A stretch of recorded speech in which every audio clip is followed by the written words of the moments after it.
Today, searing a steak.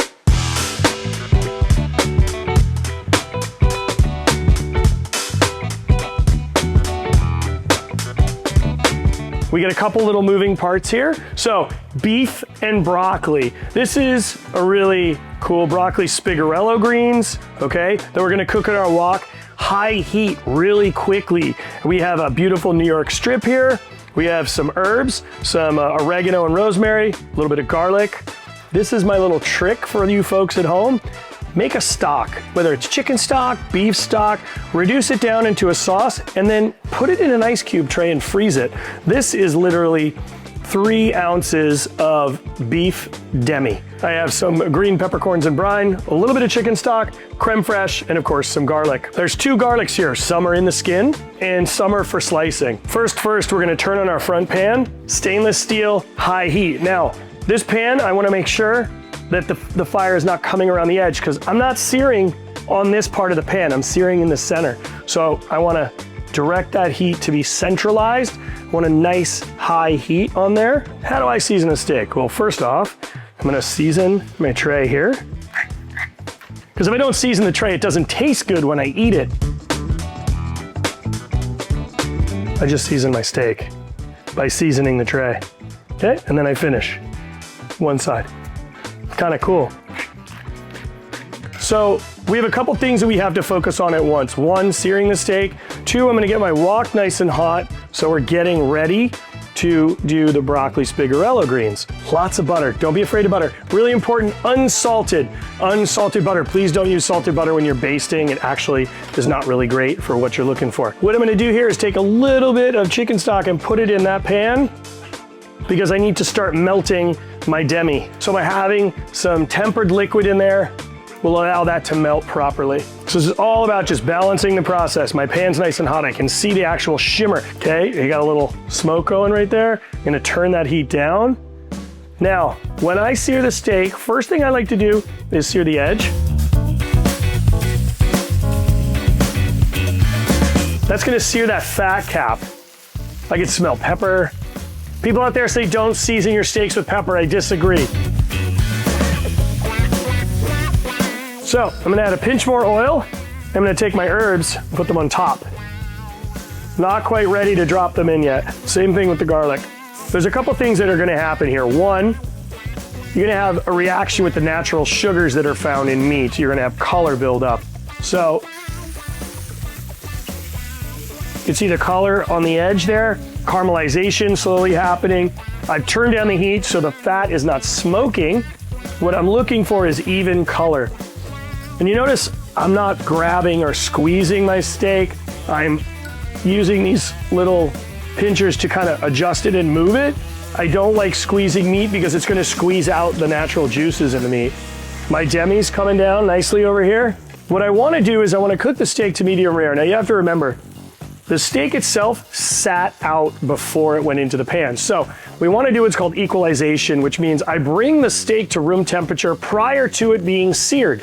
It's really important because what then is going to happen is the steak's going to cook evenly. If your steak is cold going in the pan, you're going to have a cold center steak. Also, when we remove it from the pan, we are going to let it rest for a few minutes. By letting it rest, your steak temperature can go up 1 degree per minute. So if you let your steak rest for 15 minutes, it's going to increase 15 degrees in temperature. It's a really, really important thing to understand. Notice I haven't moved anything. It's not sticking. Look at that. Just around and around. I'm going to drop my herbs in. Oh, I love that sound. Look at that. Because I didn't muck about with it. And just think, I haven't even added butter to baste yet. Nothing's been done. Very straightforward and simple. The key is patience, waiting, not mucking about. You notice I took the herbs and put them back on. It's not ready for the herbs to be in the oil. We're not gonna flavor that fat yet. I wanna build that nice hard crust on the steak prior to me starting to baste it. I need all of the sides. So it's all 4 sides seared. I have this last side here to sear, and then we'll drop the herbs in, and then we'll start basting to finish. So the beef jus itself, or the demi, is ready. So what I need to do now is add creme fraiche and my pickled green peppercorns. They're gonna add brightness and acidity, so. And creme fraiche. Oh yeah, look at that other sear. Look at that, gorgeous. I'm gonna sear here. Now, how many folks at home have ever used one of these? This is a cake tester. So you take your cake tester, you insert it in the meat, you take it out, and you push it onto your skin here. Right now, this is a very tender area of your body. You'll notice here, you'll notice burns temperature a lot more than on the outside or on your fingers because this area itself is not really used or touching many other things. So if I put it here, it's cold still. So now this is when we talk about basting. Look at that. Look at that sear, man. So now I'm just gonna take this steak, put her down. I have all these herbs in there that are really infused. I'm gonna take butter. Don't be afraid, folks, it's good for you.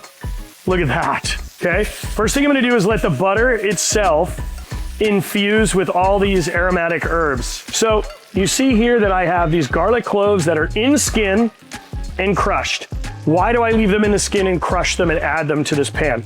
The reason I leave them in the skin is, one, it's a natural barrier in between the actual sugars in the garlic. It helps prevent the garlic from burning. It's an intermediary between the sugar and the pan, okay? I can still release the natural flavors of the garlic, but it won't burn. And now this is when I baste.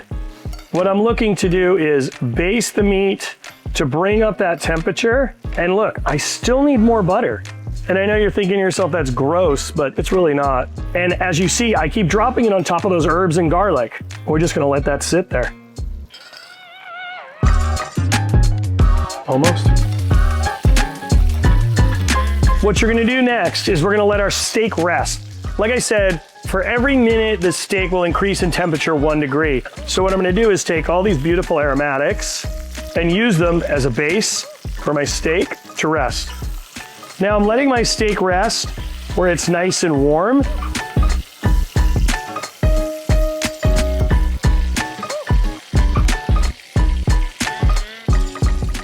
Okay, green peppercorn sauce, we're gonna add fresh ground black pepper. We have sliced garlic versus crushed garlic. Sliced garlic is to use with vegetables to finish dishes, right? So crushing the garlic was specifically for basting in the skin.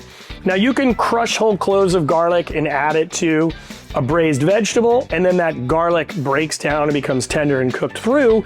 You can actually serve that.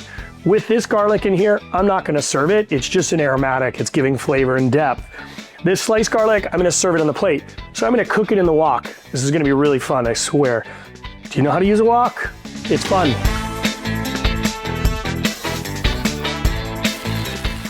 High heat, very little fat. Naturally wilting everything down. Beef and broccoli. Broccoli spigarello finish. Steak beautifully rested. If you take a look into the tray, you can start to see a little bit of the juice coming out. Time to add our chives because we're gonna make this happen. Nice consistency here. Ready to rock and roll. Now, if you really wanna like bump up the flavor in your broccoli, you take a little bit of this basting, add it to the greens. You're just doubling down on the flavor of what you already have. It's like adding salt, okay? I'm adding natural umami.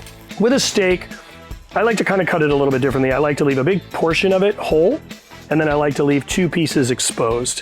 What we'll end up doing is we're gonna lay down our broccoli spigarello on the base of the plate, put down my steak, 2 cuts, and then we're gonna sauce only the uncut piece of meat because you wanna showcase what you've cooked. If you cover up what's cut, nobody knows what they're getting.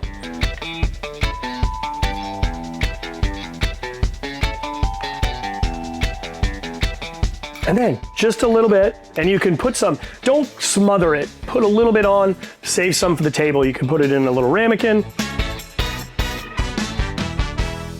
Beef and broccoli. A little bit of green peppercorn sauce. Some people may call it au poivre. Super simple, super easy. If you want, you feel like it needs a little more salt, hit yourself with a little flake salt. But what I like to do is just take a pinch more of my jus here that's left over from basting. It's just some deliciousness, that's all. There we go, bam.